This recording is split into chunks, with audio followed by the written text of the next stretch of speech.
هذا سائل يقول: ما حكم الصلاة خلف الشيعي؟ جزاكم الله خيرا. إذا كان من ولاة الشيعة فلا يجوز أن يمكن من الإمامة.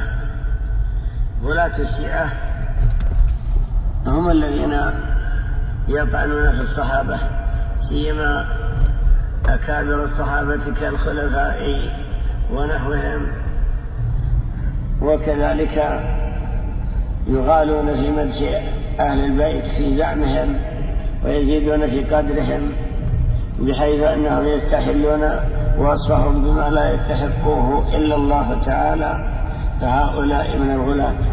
ويعرف ذلك بكثرة ممارستهم وأقوالهم، ولو كانوا في بعض الأحيان يتسترون بما يسمونه التقية، ولكن يظهر ذلك من كتاباتهم ومن مقالاتهم.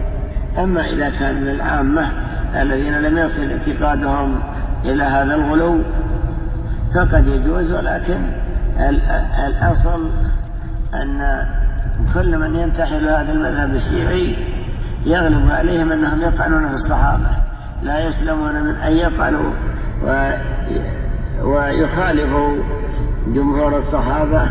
فما دام أنه من الذين يطعنون في الصحابة ولو يسيرا ولو طعن في واحد من مشاهيرهم فلا يجوز تمكينه من الإمامة.